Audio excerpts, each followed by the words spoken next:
Hero, Born of the Even More Future. Understandably, because of the length for these 3 whole-ass videos, it took me quite a while to finish making them.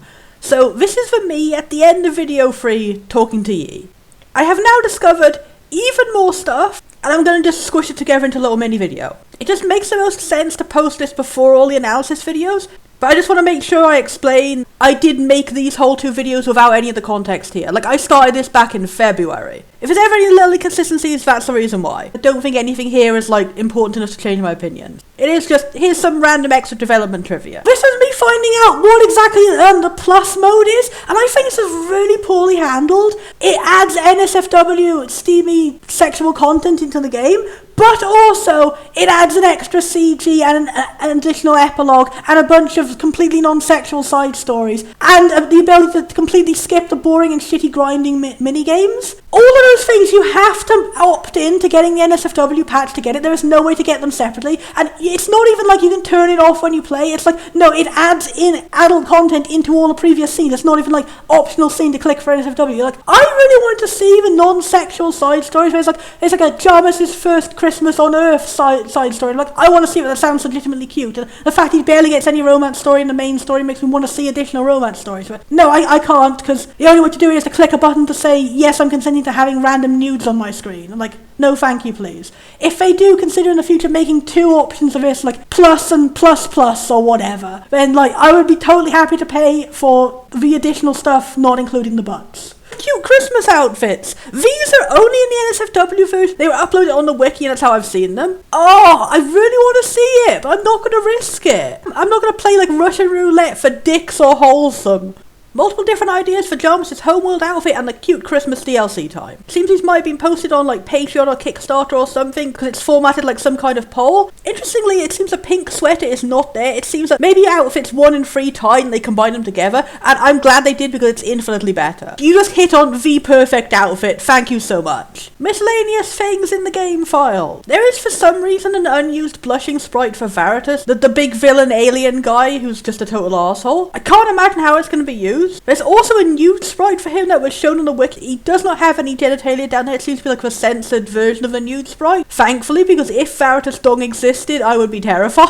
But I'll show it from the waist up. Just because that's what I'm comfortable with. Both of these really confused me, because it was understandable that some characters like might have been planned to have a romance route and then were not. But I can't imagine any situation where this guy, even if he did have a romance route, would ever use any of these. Like, he's a purely villainous bastard. Can you imagine him blushing ever? Maybe he changed more in development than we know. Maybe he was a morally complex villain. Maybe he wasn't even a villain at all. Maybe he was planned to have a hidden soft side that would open up if you romanced him, which we'll never find out because he was so terrible nobody voted for him at all to romance him. He lost the polls harder than anyone has ever lost the polls. But I am happy as heck that Eok won. Tangential information I have learned about the NSFW route that I will never touch, and did not want to learn this, and I wish I could unlearn it. But I laughed my fucking arse off. His dick glows.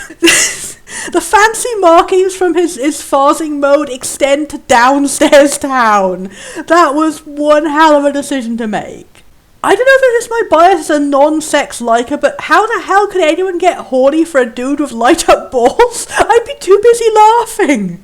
Oh no, his green groin powers! He's using demonic magic to make his balls glow. Fight the crotch glow, fight it, son! In the game files, even though I was playing the non-NSFW version, I stumbled into there is like an overlay for the markings, and the marking does go down even though the actual sprite for the dick is not there, thank God. Oh god. Okay, I've found against my will that all of the art assets for the NSFW version do still exist in the Safe for Work Steam version in this particular folder. I clicked on portrait, I clicked immediately back out of portrait, there are dongs. I don't know why you do that. Like it says on the sales page for the Plus, it's entirely separate, different application for the game. So I don't know why all this stuff is in the game here. This is where to avoid if you're completely sex repulsed like me, and it is where to find them if, hypothetically, you are someone who likes sex but can't afford the sex version. The sex is hidden within the computer. The call is coming from inside the house. On the positive side, that means the cozy sweater sprites are also in the game even if you don't buy Plus. And apparently it seems he's going to be cameoing in Eok's new medieval route, so that's cool. I also managed to find additional beta content. Here is surprisingly the first plotline for James, which is entirely different, has nothing to do with superheroes or aliens. It's literally just, he's a carpenter, he helps you build your tailor shop, and he's kind of grumpy, and you're like, oh, that grumpy carpenter, I wonder if he's got a sweetheart underneath there, and you like try and get to know him. And apparently he punches a bee nest. Also interesting is that he had a surname at this point, whereas in the final game we never find out if his species even has the concept of surnames. This description of Beta Sam / Grey. It seems like his personality and the entire plot was totally different back when he was Sam. When you're only 15 years old, a bunch of boys harass you at a movie theatre and a blonde girl comes to your rescue. You two become friends for a while until you grow apart. Years later you happen to meet her brother as you go to the hairdresser for a haircut. He doesn't want to talk about his sister a lot and you wonder what happened between them. A week after your visit at the saloon, the salon I presume, Sam personally seeks you out as it turns out one of his clients had lice that day and it may have transferred to you. You start scratching your head and look at him in horror. Thankfully, Sam is kind enough to get rid of a lice free of charge, and you wonder how such a nice guy like him had a falling out with his sister. So yeah, wildly different plot. He's not a juvenile delinquent who's your rival or anything like that. He seems to just be a nice guy, and I'm interested about the plot line of him like having a sister who used to be your friend but she's mysteriously vanished. Is it going to turn out to be like some sort of twist of fate that he was the sister and he's actually trans? Because that's where my mind was going as soon as it went to. It's like, why is he suddenly being friendly to you when he barely knows you, and oh, he doesn't want to talk about his sister? Probably that's unlikely, but I'm interested in finding out what the reason is about this mysterious sister if it's something totally different. I honestly would be more interested in this plot than what we actually got. Especially the part of him actually being nice, because there's a very small minority of nice characters in the game right now. Big shout out to everyone running the wiki for this game. It's updated with a lot more concept art and it's great. And this beta art of Bilious like blew my mind. I was like, oh my god, that's who he is from the farming sim beta. It does kind of explain more why he was the side character who got the least plot whatsoever in Jarmus's route. If he was just supposed to be like a brief cameo of an old, unused character, that would make sense. But the wiki also says that he seems to be returning in Eok's route, so I'm going to hope that he maybe gets more of a plot there. Also, he'd probably fit better into like fantasy medieval France. He was so weird, just like, here's an alien species that just has magic. Veritas early designs! Honestly, a lot of the stuff here I prefer to the final. He does look even more like a water type instead of grass, but at least he had like grassy elbows, which is an odd decision, but he was one thing at least. I do kind of wish they hadn't removed that in the final. Also, I think there were little hoopy things on his like side parting hair, which looks really cute. Unfortunately, there is no full art of Nornus's beta that's been revealed so far, but a cropped headshot was on the casting call page, which I'll cover later on. So here you can see this is him with one of the same colour schemes as one of the betas of Veritas. We have no idea what else has changed aside from that. This guy in the files, portrait_Derek, is actually Aiden's beta design from before his route came out. That's one of the things I've noticed have changed since the update. Apparently he's become a minor character on the route, I'm assuming a sibling or something, so that's neat. Nice way to reuse old assets. Even though Aiden's actual main sprites for his routes have been updated, the icon in the menu still has Aiden and Aiden 2, definitely confirming this is a beta design for him. And now with serious instinct, the casting call list for this route.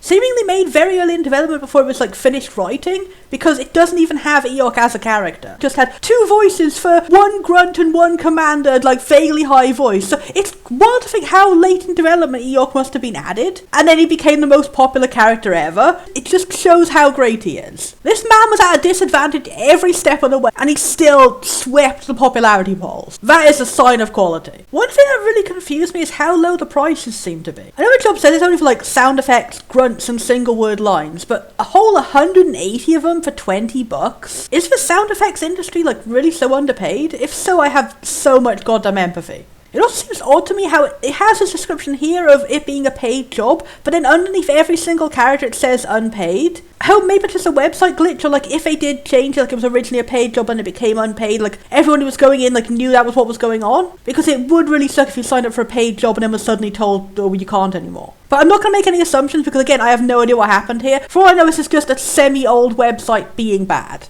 I also find it really funny how the description says the route is about superheroes and eventually you get kidnapped. When, as we all know by now, it happens in chapter 2 and derails the entire plot. Maybe the plans really were different at this stage. Did Eok becoming popular change the trajectory of everything? Also, absolutely blew my mind. Lana is disabled. Why was this not in the game? She's supposed to have a leg brace and it's just never mentioned. It's not shown anywhere on her sprite. Like, everyone just has sprites from the waist upwards, so you wouldn't be able to tell. Looking into the files, there actually is a body for Lana's sprite below what you can normally see in the game, and she does not seem to have a leg brace. She has a bracelet around her leg, but that doesn't look like any kind of leg brace I know in real life. So unless it's going for a very different definition of leg brace that's not meant to be the ability type of thing, then I think we can say this was removed from the character.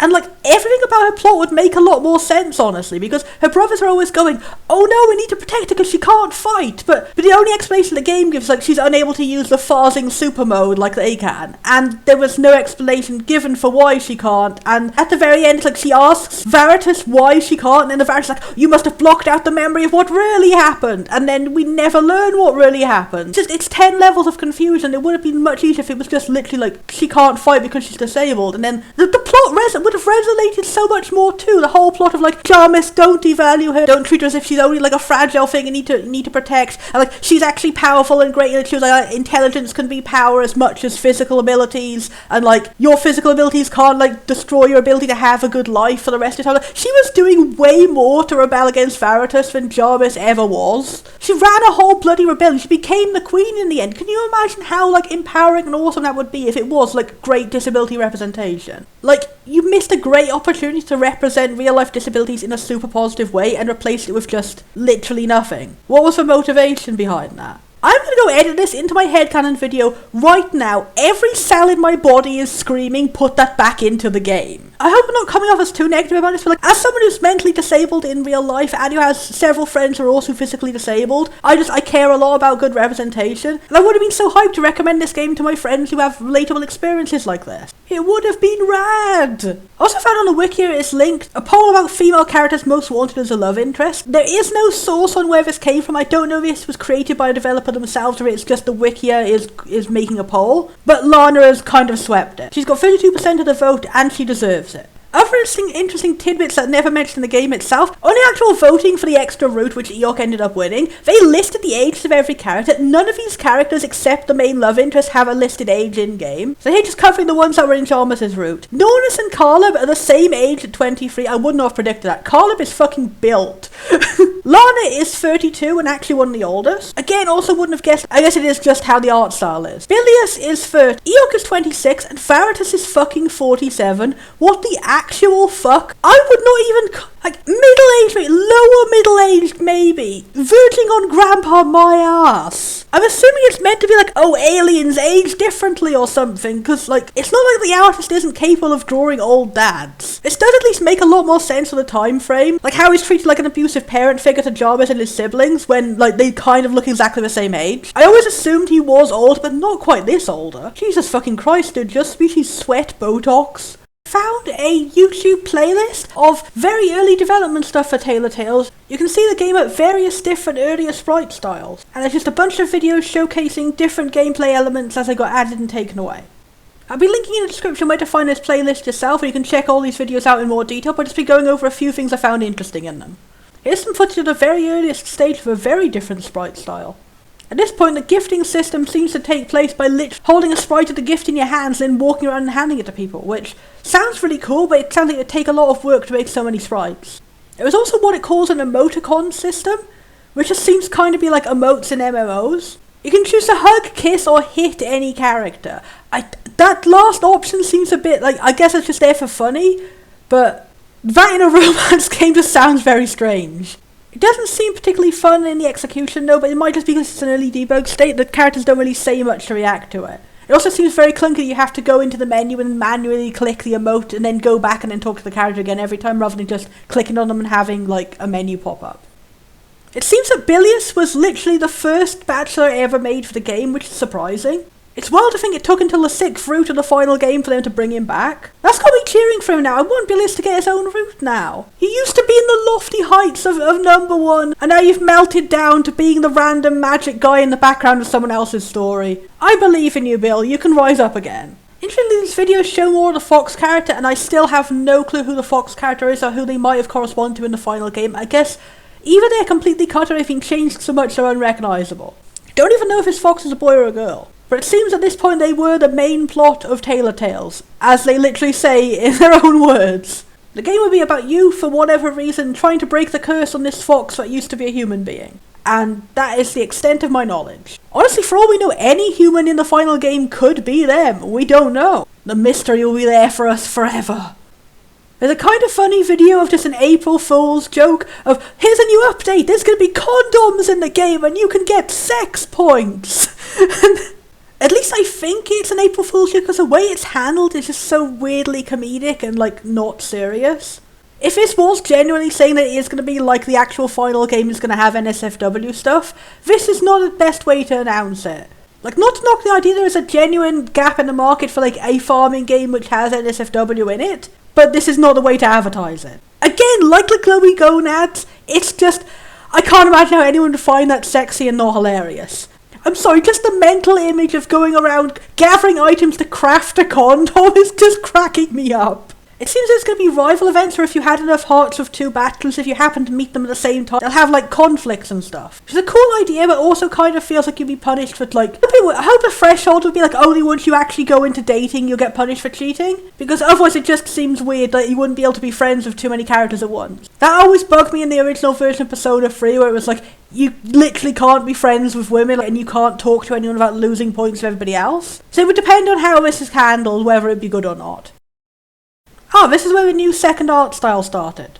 And this is where James first appeared. I think honestly the second sprite style is my favourite of all of them. I still do like the final style we got with the rural farm tile set. I think this one captures a good match between being chibi and being detailed. Yay, furniture customization! Yay! This one I found really interesting was showing off the dating system, which is surprisingly different from other farming sims. If you go on a date with a bachelor, they actually just follow you around and you can do literally everything in the game, but they're also there. They'll comment on wherever you take them and what you do, and it's like, that sounds like a really rad idea. I wish there were more farming games that did that. You can see occasionally some pathfinding issues, but the idea itself is solid. Most interestingly, there seems a beta here for an idea of like a Pokemon Ami or Fire Emblem Fates type, like, petting system.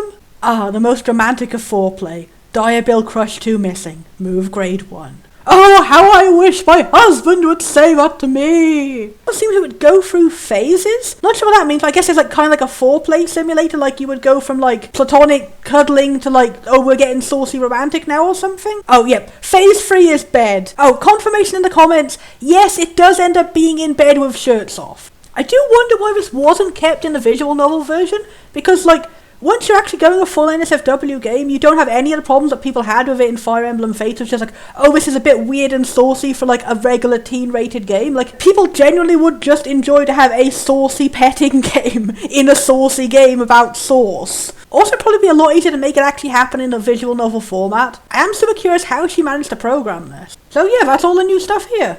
Well, the new old stuff. Also, the biggest elephant in the room. In the time it took to finish these videos, Aiden's Route actually released, and a free chapter beta of Eox's Route is now also available. I don't know if I'll make videos on these right away. I don't think I'm going to play them for quite a while, because I'm honestly kind of burnt out from so much work on this project. I also felt extremely let down that Aiden's Route's apparently the only route that's NSFW only, so I couldn't play it anyway. I'm honestly baffled why, because all the developer descriptions keep saying is, for obvious reasons, his route is all about kink, and I'm just like, what's obvious? I did not get that impression at all. The only thing we've had in the description is like, it's about video games, you meet him on a video game, and like, you find out his secret real identity and stuff. And it doesn't say what that is, so I don't know why that's only about kink. I'm presuming there is going to be something later on in the plot that is going to be like NSFW only, but I don't know how shy video game friends a plotline that can't possibly be rewritten to not have sex in it. So I'm guessing something happens later in this plot that is just like NSFW only,